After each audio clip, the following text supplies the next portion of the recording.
Bueno, hermanos, muy buenas noches. La paz del Señor esté con ustedes. Bueno, vamos a empezar este estudio bíblico antes orando siempre a nuestro Señor Jesucristo.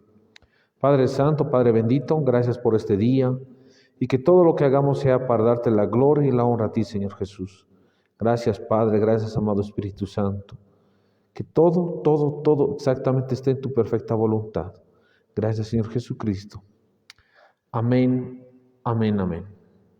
Bueno, queridos hermanos, Dios me los bendiga una vez más. Una vez más estamos con ustedes. Aquí estamos directamente desde la Iglesia Jesucristo, Poder y Sabiduría. Y les pediría por favor a los líderes que se vayan enganchando y que vayan también publicando a partir de en las diferentes redes sociales antes de empezar. Sobre todo... dando siempre la gloria y la honra a nuestro Señor Jesucristo. Aquí estamos desde la Iglesia Jesucristo, Poder y Sabiduría, queridos hermanos. Bueno, vamos a seguir estudiando la palabra del Señor y bueno, nos vamos a ir directamente a Apocalipsis, capítulo 1. Nos vamos a ir al capítulo 1.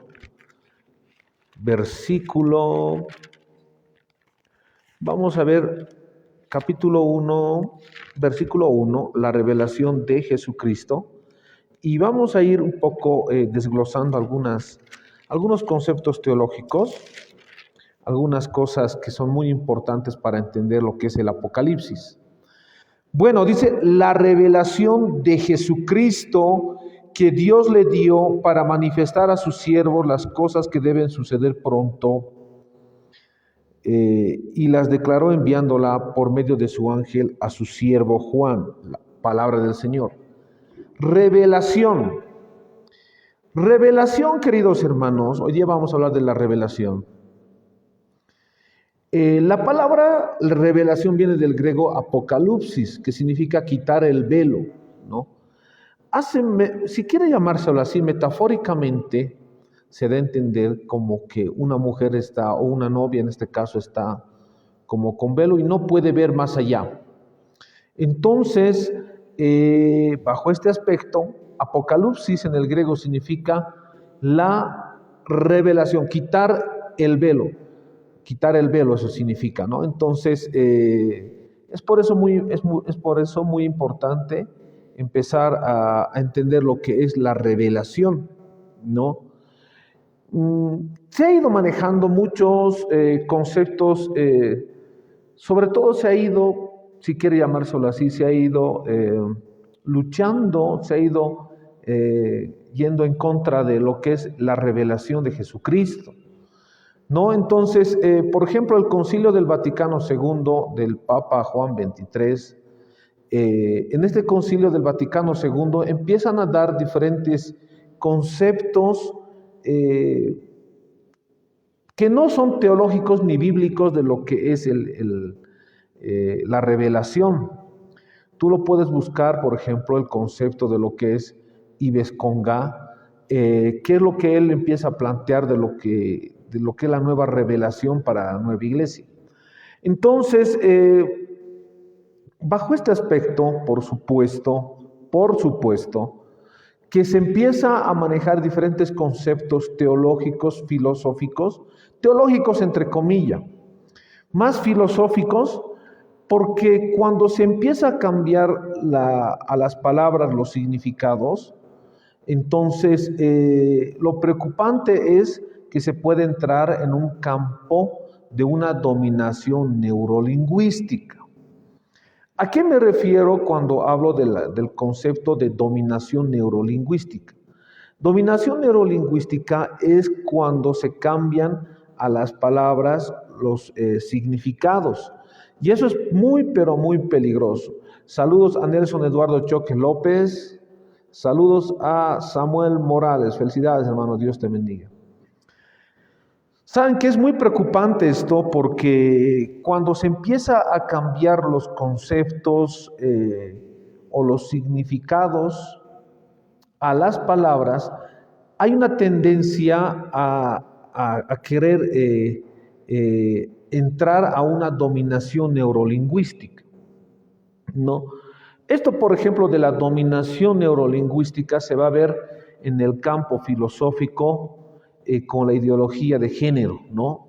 Fuertemente se va a ver el campo con la ideología de género. De alguna otra forma, este aspecto tiene la finalidad de hacer nuevas construcciones sociales, nuevos constructos sociales a diferentes palabras, ¿no? Entonces, hasta tal punto de querer, de alguna otra forma, dominar o manipular la mente del ser humano. Lamentablemente se ha ido viendo esto con Yves Conga en el Concilio del Vaticano II, el Concilio Ecuménico, y que sería importante ir analizándolo más adelante. Sin embargo, la revelación de Jesucristo, dice la palabra del Señor, la revelación pertenece a Jesucristo, ¿no? La revelación no es de una iglesia, no es de un templo. La revelación ahí hay una pertenencia, dice la revelación de Jesucristo, ¿no?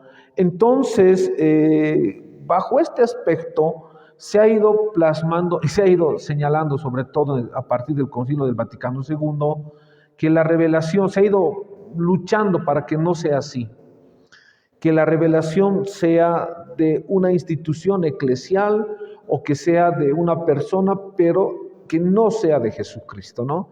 Entonces, hoy en día, por ejemplo, las diferentes revelaciones que se van viendo en diferentes iglesias, se van nomás plasmando y se va señalando, se va viendo que la revelación, de alguna otra forma, déjenme usar este concepto, se empieza a monopolizar en personas específicas la revelación. Me explico un poquito más. Por ejemplo, para los adventistas, la revelación no pertenece a Jesucristo, la revelación pertenece a Ellen G. White, ¿no?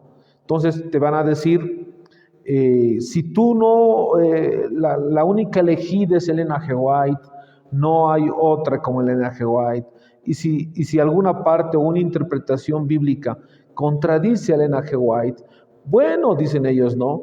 Hay que darle más preeminencia a Ellen G. White, ¿no? Entonces se entra a un campo muy peligroso, ¿no? Muy peligroso, porque ya ahí la revelación ya no sería de Jesucristo, ¿no? Para los adventistas sería la revelación de Ellen G. White, ¿no? Entonces esto es peligroso, esto es muy peligroso, muy peligroso. Para los mormones, por ejemplo, que ellos más se basan en libros extrabíblicos, La Perla de Gran Precio o el Nuevo Evangelio de Joseph Smith, ¿no? Que es lamentable esta situación, pero de alguna otra forma la revelación o el nuevo evangelio que había sido dado por Joseph Smith, por el ángel Morón, bueno, le habían dado una nueva revelación, ¿no? Entonces, para los mormones, pues, señores, la revelación se basa en Joseph Smith, ¿no? Para los testigos de Jehová, que ven más que todo, dan con más énfasis a Charles T. Russell como su fundador, que tiene la misma escuela de los adventistas, por lo menos al inicio, porque primeramente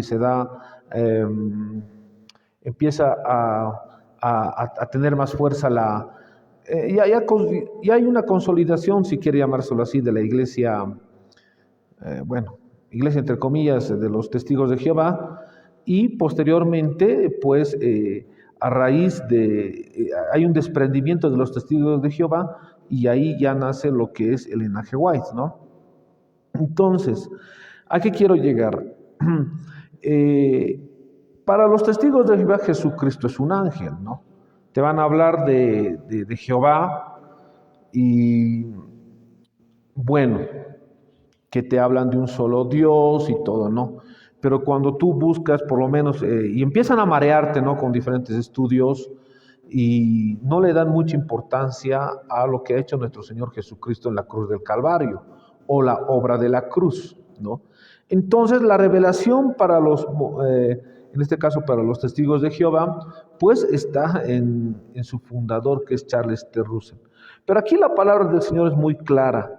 Dice, la revelación de Jesucristo, ¿no? O sea que no se puede, yo personalmente no estoy por eso de acuerdo no estoy de acuerdo con denominaciones como los testigos de Jehová, mormones, adventistas y otros, porque cada uno tiene su interpretación privada de la palabra del Señor, y eso es preocupante, ¿no? Y la validez de la Biblia ya está justamente por lo que interpreta el autor o el hombre que es falible, y no en la misma palabra del Señor. Entonces, para mí es muy importante cuando el Apocalipsis empieza y dice la revelación de Jesucristo, que Dios le dio, El Padre le dio esta revelación a Jesucristo, que Dios le dio, ¿no? Esto es muy importante, para manifestar a sus siervos las cosas que deben suceder pronto, y la declaró enviándola por medio de su ángel a su siervo Juan, ¿no? Muy importante, para manifestar, para que sea manifiesto, para que se dé a conocer las cosas que deben suceder pronto. Pero esta manifestación es para sus siervos, Entonces, es muy importante entender que esta revelación, este Apocalipsis, es para manifestar a sus siervos las cosas que deben suceder pronto, y las declaró enviándola por medio de su ángel a su siervo Juan, ¿no? Entonces, continuamos con la lectura y dice que ha dado testimonio de la palabra de Dios y del testimonio de Jesucristo, y de todas las cosas que has visto, Muy importante. El 3 dice, bienaventurado el que lee y los que oyen las palabras de esta profecía y guardan las cosas en ella escritas, porque el tiempo está cerca. Bienaventurado. Saludos al hermano Milton Ángel Paredes. Bienaventurado viene del griego makarios, que significa dichoso, ¿no? Y es el único libro de la Biblia que dice bienaventurado el que lee Apocalipsis, ¿no? Bienaventurado el que lee y los que oyen las palabras de esta profecía y guardan las cosas que en ella están escritas, porque el tiempo está cerca, ¿no? Entonces, el número 7 simboliza en el Apocalipsis perfección. El número 6, número de hombre. Número 4, número de la tierra, ¿no? Número 10, la perfección matemática, ¿no? El número 12, un número de multiplicación. Entonces, hay dos características que son muy importantes en el Apocalipsis. Es un libro profético y simbólico. Profético porque habla en adelante, ¿no? Habla en adelante. Y simbólico porque la forma de enseñanza o el método de nuestro Señor Jesucristo de enseñanza es por medio de símbolos, ¿no? Entonces, entendiendo todas estas características, tenemos que decir que es muy importante señalar que bienaventurados el que lee y los que oyen las palabras de esta profecía y guardan las cosas que en ella están escritas, porque el tiempo está cerca. Quiero decirte, hermano, que el Apocalipsis tiene 7 bienaventuranzas. El Apocalipsis tiene 7 bienaventuranzas. Dice, bienaventurado el que lee y los que oyen. 7 bienaventuranzas. Las bienaventuranzas en el Apocalipsis significan perfección. O sea, el número 7 significa que es algo perfecto. Bienaventurado el que leen y los que oyen. Bienaventurados los que leen y los que oyen. Gloria a Dios. Y bueno, dice, bienaventurados los que leen y los que oyen las palabras de esta profecía y guardan las cosas en ella escritas, porque el tiempo está cerca. Bienaventurado, ¿no? Entonces, el que lee y los que oyen. Hay 7 bienaventuranzas, hay 7 trompetas, hay 7 sellos, ¿no? Entonces habla de la perfección. Ahora, la ira que tiene Dios por el pecado, la ira que tiene Dios por el pecado del hombre, es una ira santa, es una ira que va a traer la erradicación de lo que todo lo que es pecado, ¿no? La ira del hombre, queridos hermanos, es una ira pecaminosa, es una ira que más bien te impulsa a pecar. Pero la ira de Dios es una ira santa. Y esto tenemos que ir entendiendo, esto tenemos que ir reflexionando, porque a veces señalamos y hablamos del amor de Dios, ¿no? Y creemos que el amor de Dios es un amor no con disciplina, ¿no?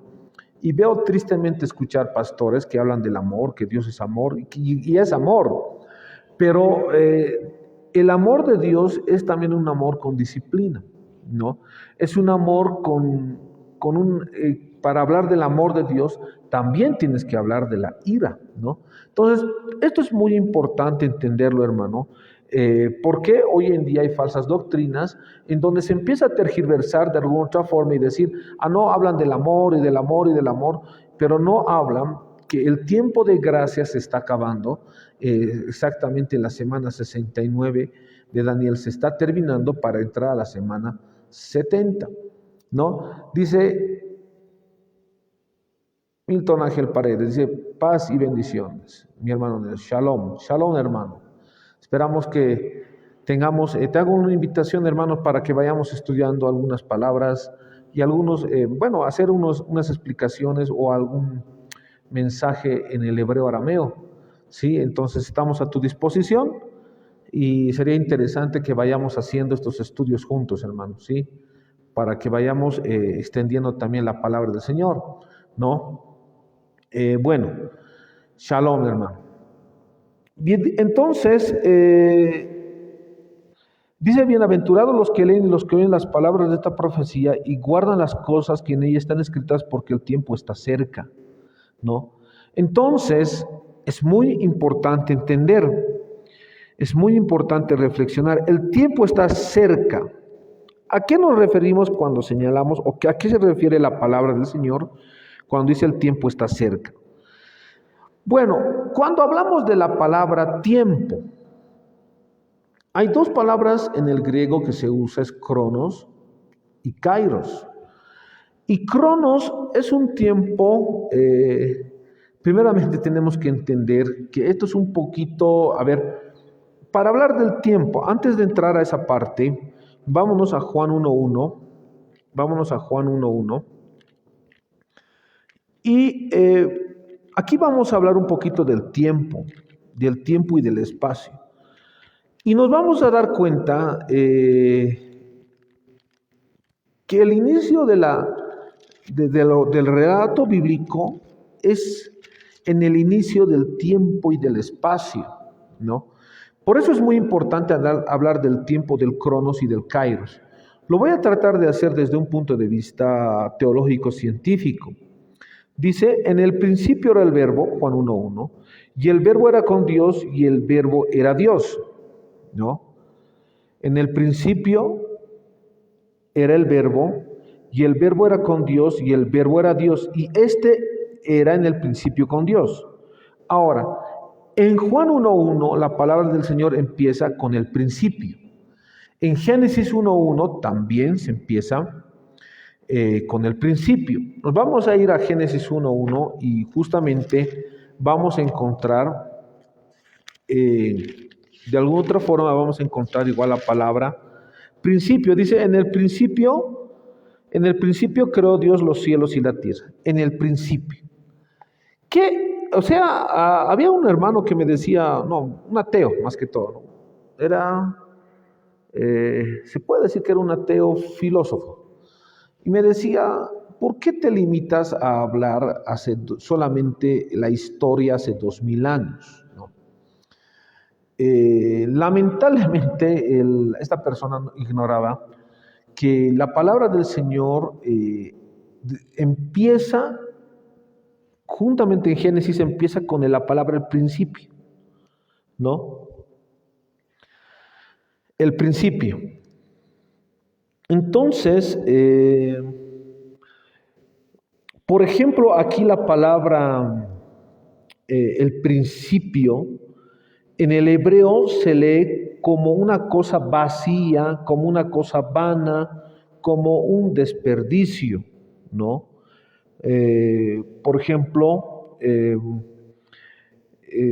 dice, y la tierra estaba desordenada y vacía, ¿no? Cuando se usa la palabra vacío, por ejemplo, se usa la palabra en el hebreo bo'ó, que es ruina, algo indistinguible, ¿no? Eh, pero es muy importante entender esto. Miren lo que dice, en el principio. En el principio. ¿A qué se refiere el principio? La palabra del Señor empieza con el origen del tiempo y del espacio. No hablas hace 2000 años, ¿no? Jesucristo hace 2000 años vino, se encarnó como hombre y a la vez la sana doctrina nos dice que Jesucristo era Dios y hombre a la vez. Dios para perdonar nuestros pecados y hombre para morir por ellos. Pero cuando habla del concepto el verbo, ¿no? Jesús ya existía más antes, ya era la esencia de él. Déjenme usar esta palabra filosófica sin mezclar lo teológico, pero cuando habla de que Jesús ya estaba antes del origen del tiempo y del espacio, ya existía él. Su esencia de él es el que es santo y eterno, ¿no? Entonces, uno de esos atributos, más bien quiero llamarlo, ¿no? Esencialmente él es eterno, ¿no? Entonces la palabra del Señor nos dice, habla desde el origen del tiempo y del espacio, no desde hace 2000 años, ¿no? Sino mucho más antes. Es más, cuando se habla de la palabra el ángel de Yahweh, entonces en el Antiguo Testamento, o lo que es la Tanaj para los judíos, bueno, se habla de Jesucristo. En el principio el Bereshit, dice, ¿no? Sí. Entonces, en el principio el Bereshit. Ahora, bajo estos conceptos, el Bereshit, bien que esté hermano Miguel, Milton, Ángel Paredes, muy bien, se ha empezado a especular y a hablar, por ejemplo, en la Cábala, ¿no? La Cábala, que es la tradición aceptada, ¿no? De diferentes escuelas ortodoxas judías que hasta el día de hoy se habla del Bereshit o el principio, ¿no? Pero la cábala o la tradición aceptada para mí no tiene validez, por si acaso, ¿ya? Entonces, sin embargo, haciendo un poco de un análisis un poquito más profundo y queriéndome ligar sobre todo a lo que es la física cuántica, les quiero decir pues que tendríamos que hablar qué es la materia, ¿no? Entonces, el principio es el origen del tiempo y del espacio, ¿ya? Y en la física cuántica se va a hablar, por ejemplo, que el espacio y el tiempo son inherentes. No puede haber una materia si no hay el tiempo, ni a la inversa, ¿no? Necesariamente tiene que existir un tiempo y un espacio. Bajo ese aspecto, la materia es, desde el punto de vista científico, es lo que se maneja bajo 4 actividades, ¿ya? Energía nuclear alta, energía nuclear baja, electromagnética y gravitacional. Son las actividades de la materia. Pero los científicos nos dicen que antes que exista, que antes, y que no puede haber un antes por si acaso. Lógicamente no puede haber un antes que exista el tiempo y el espacio. O sea, ¿por qué hablo de esto desde el punto de vista de la física cuántica? Porque la física cuántica necesariamente es lógica, ¿ya? Entonces, entendiendo que es lógico y además estudia lo que es la materia, cuando hablamos del concepto eternidad desde un punto de vista teológico, el objetivo de la física no alcanza a entender qué se puede entender por eternidad. Pero sin embargo, por eso es lo que muchos científicos, físicos cuánticos, sobre todo yo me estoy basando en Manuel Carreira, que él era filósofo, teólogo y físico, él planteaba y decía, no se puede hablar de un antes, porque no había ni tiempo ni espacio, por eso no había un antes. Pero cuando él trata de entender lo que es el concepto teológico de eternidad, ¿no? Sin embargo, tenemos que entender que Dios es eterno, Dios es el ser, lo que se entiende hasta en la filosofía, ¿no? Y eso es muy importante reflexionar. ¿Cómo empieza el Génesis y el Apocalipsis? El Génesis y Juan 1:1. En el principio, ¿no? En el principio. Entonces es muy importante entender, primeramente es muy importante entender que como Dios controla el tiempo, como Dios controla el tiempo y el espacio, pues Él va a dar a conocer las cosas que van a suceder pronto. Saludos a Josecito Rodríguez, saludos al líder Alter, profe líder Alter. Bueno, entonces, como Dios, como el verbo, como el logos, que es Jesucristo es el logos, es el verbo, Él conoce profundidades del tiempo y del espacio, también puede dar a conocer las cosas que van a suceder pronto y las va a revelar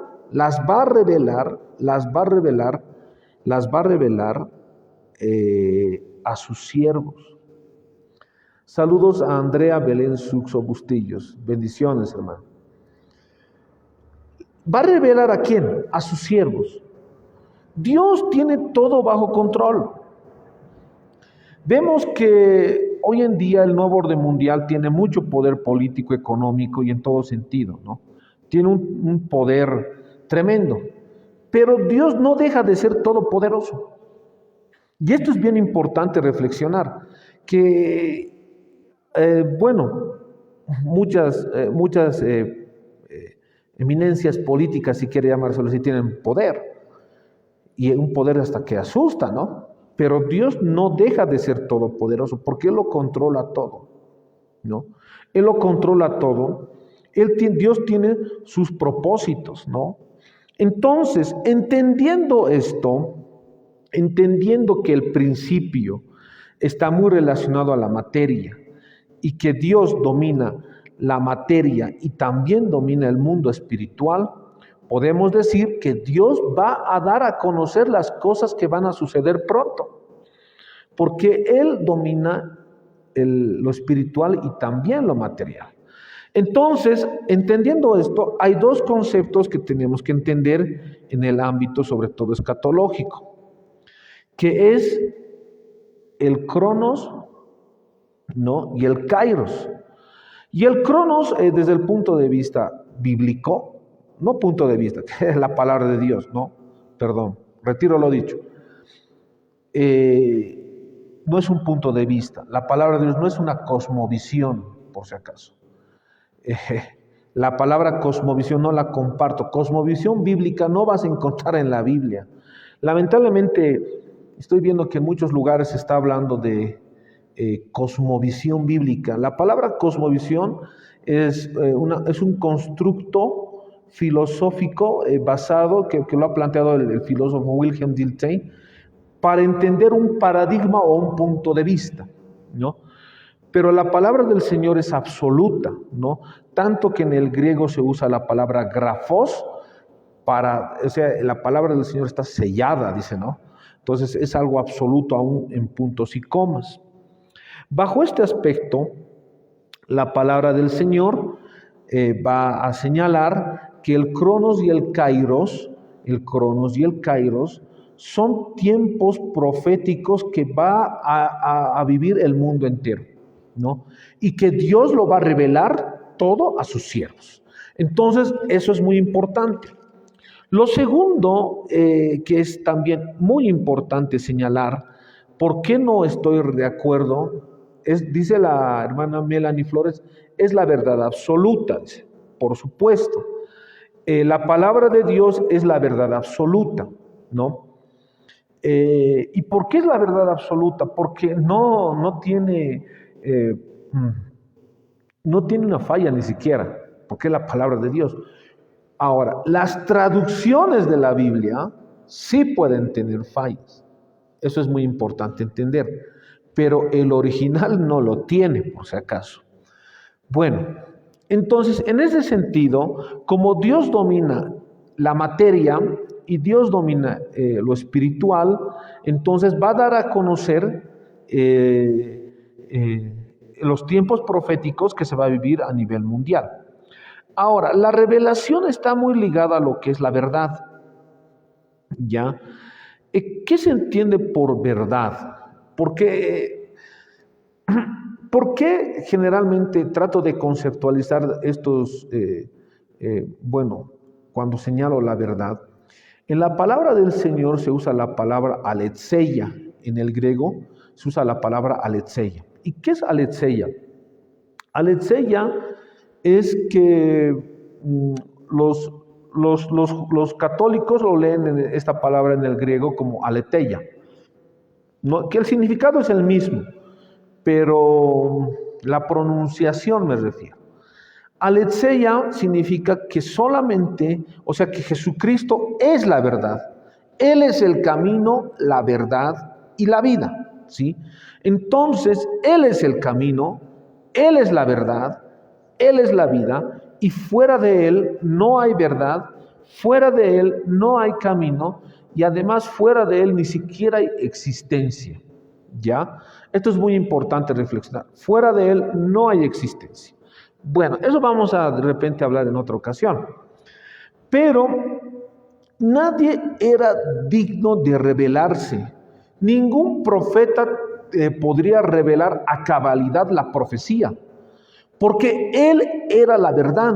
Y cuando Él dice, yo soy el camino, la verdad y la vida, está diciendo, nadie ha alcanzado a entender lo que es el Padre, lo que es el Ruach HaKodesh, lo que es en el hebreo, lo que es el Espíritu Santo, el amado Espíritu Santo. Nadie lo ha entendido, y es importante que el mismo Dios dé a conocer, porque nadie ha llegado a esa perfección de entendimiento o de sabiduría. Por eso se usa la palabra en el griego de sabiduría, epignosis, ¿no? Que es una sabiduría divina, no gnosis. Cuando se habla de la palabra gnosis, de bien ahí gnóstico, es una sabiduría baja, es una sabiduría mundana, es una sabiduría caída, es una sabiduría de hombre.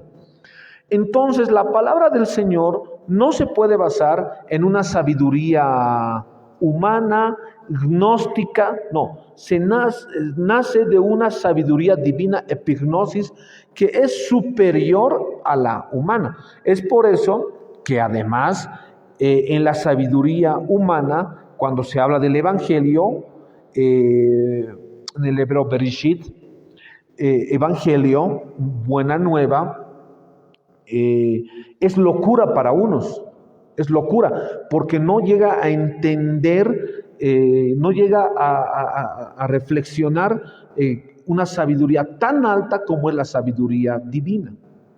Bajo este concepto, la verdad solamente puede darse a conocer a través de Dios. No puede llegar a conocer por ningún profeta.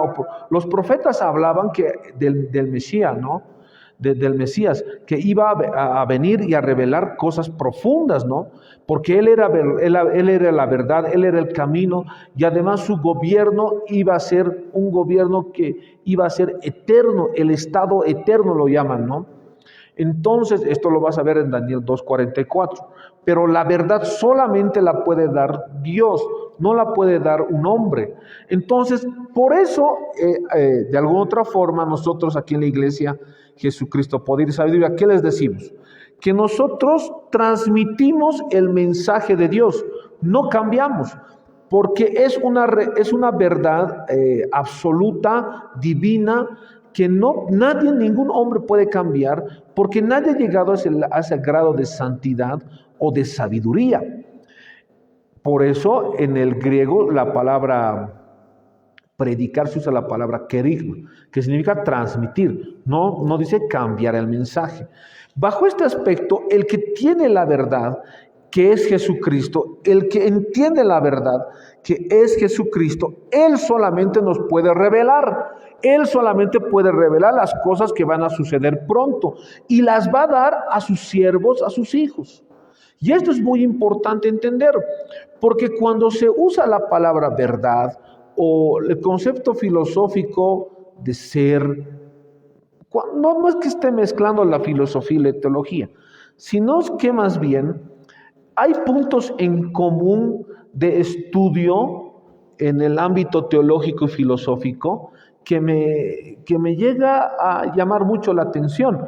Por ejemplo, la categoría filosófica de absoluto, cuando te dice que hay un ser eterno, que todo lo puede, que todo lo sabe, ¿no? Y yo lo he empezado a leer esto en la palabra del Señor, y bueno, la filosofía se ha quedado simplemente a señalar, si quiere llamárselo así, qué son los atributos del ser y nada más.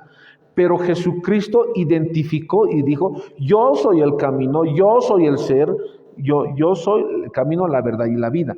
Y como soy el camino, la verdad y la vida, como soy Dios, dice Jesucristo, nuestro Salvador, pues les voy a dar la revelación a mis siervos, ¿no? Y esto es muy importante entender, a mis siervos, las cosas que deben suceder pronto, ¿no?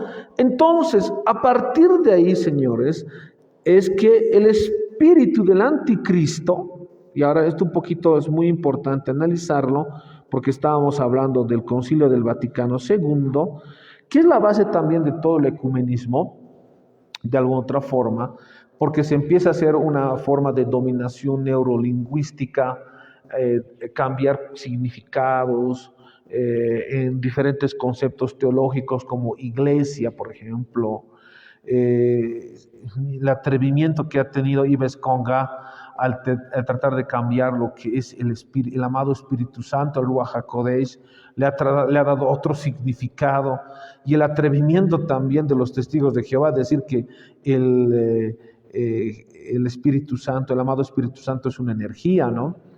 Entonces, bajo este aspecto, señores, es pues que se ha ido tratando de buscar y hacer diferentes conceptos, se ha ido tratando de destruir a la Biblia, a la palabra del Señor, bajo dominación neurolingüística y darle diferentes significados a lo que es iglesia, ¿no? Y en ese sentido, y hasta el día de hoy lo están tratando de hacer. Pero esto está muy ligado a lo que se habla, la deconstrucción de lo que es el cristianismo, ¿no? Entonces se usa diferentes conceptos para ir en contra de la palabra del Señor, la deconstrucción del cristianismo, ¿no? Y en todo se está usando estos métodos de la deconstrucción, ¿no? Bueno, entonces es muy importante entender que además el que tiene el poder puede imponer su verdad, ¿no? Entonces estoy hablando hasta desde un punto de vista filosófico político esto, ¿no? Sabemos que el Concilio del Vaticano II ha tenido un poder político económico tremendo, pero han tenido la finalidad de imponer su verdad, porque el poder puede imponer su verdad por medio de diferentes medios, ¿no? Bajo este aspecto, a esto es lo que nosotros llamamos el espíritu del anticristo, ¿no? Y el espíritu del anticristo, que va en contra de Jesucristo, pues usa diferentes conceptos de lo que le señalaba la deconstrucción del cristianismo, o también la dominación neurolingüística, que se han ido insertando sutilmente en diferentes doctrinas teológicas. Y para hablar de la doctrina del anticristo, bueno, vamos a estar en otra sesión, vamos a estar el día jueves, hablando. De repente mañana también lo vamos a hacer temprano. Suscríbete al canal de YouTube Estudios Bíblicos Online, ahí tú vas a tener esos estudios.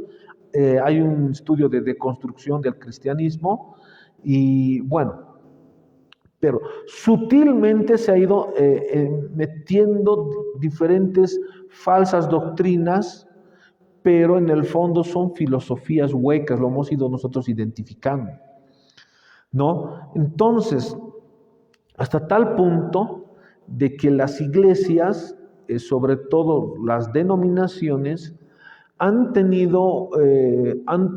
formado una arquitectura de poder, pero en una arquitectura de poder si quiere llamárselo así, panóptico. Los que han estudiado abogacía me van a entender un poquito esto. Michel Foucault habla del sistema panóptico y la arquitectura del poder y la dominación de control. Entonces, esto lo vamos a ver en la siguiente sesión, pero muy importante entender a qué quiero llegar para terminar.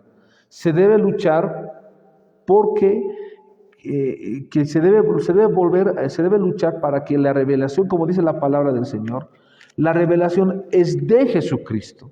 No es de un templo, no es de un pastor, no es de un interpretador, no es de una denominación, no. La revelación es de Jesucristo.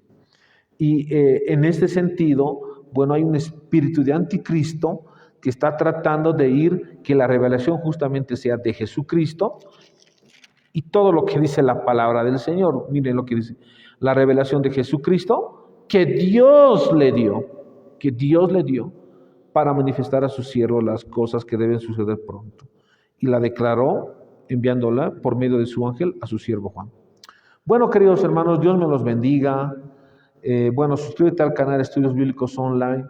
Y bueno, muy alegre también que hermanos estén conectando y enganchando a esta hora. Dios te bendiga, querido hermano. La paz del Señor esté contigo.